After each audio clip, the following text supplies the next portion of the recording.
அன்பிற்கினியவர்களே, இனிய காலை வணக்கம். ஒரு அம்மா தன்னோட பையனுக்கு, சின்ன பையனுக்கு பாடம் சொல்லி கொடுக்குறாங்க.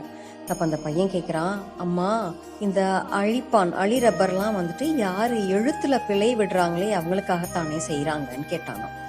அதுக்கு அந்த நேர்மறை எண்ணம் உள்ள அந்த அப்பா சொன்னாங்களாம், அப்படி இல்லடா கண்ணா, எழுதிய பிழைகளை திருத்திக் கொள்ள ஆசைப்படுபவர்களுக்கு அழிரப்பர்கள் செய்யப்படுகிறது அப்படின்னு சொன்னாங்களாம். ஒரு சின்ன சொல்லோட வித்தியாசம் தானே, ஆனா மனசுல எப்படி ஒரு உத்வேகத்தை தருது பாத்தீங்களா?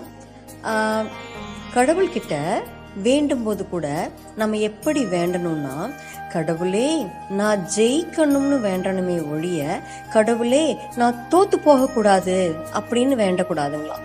ஏன்னா ரெண்டுக்கும் அர்த்தம் ஒண்ணுதான். ஆனா ஜெயிக்கணும்னு வேண்டது நேர்மறை எண்ணம், தோத்து போக கூடாது அப்படின்னு சொல்றது எதிர்மறை எண்ணம். அதனால கடவுளா இருந்தா கூட சரியான வழியில வேண்டுவோங்க. நம்மளுடைய சிந்தனை அழகாக இருந்தா கண்டிப்பாக நம்மளுடைய வாழ்வும் அழகாக விரியும். எத்துணை துன்பம் வந்த போதிலும் மகிழ்வுடன் விஸ்டம் மெட்ரிக் மேல்நிலைப்பள்ளி செய்யாற்றை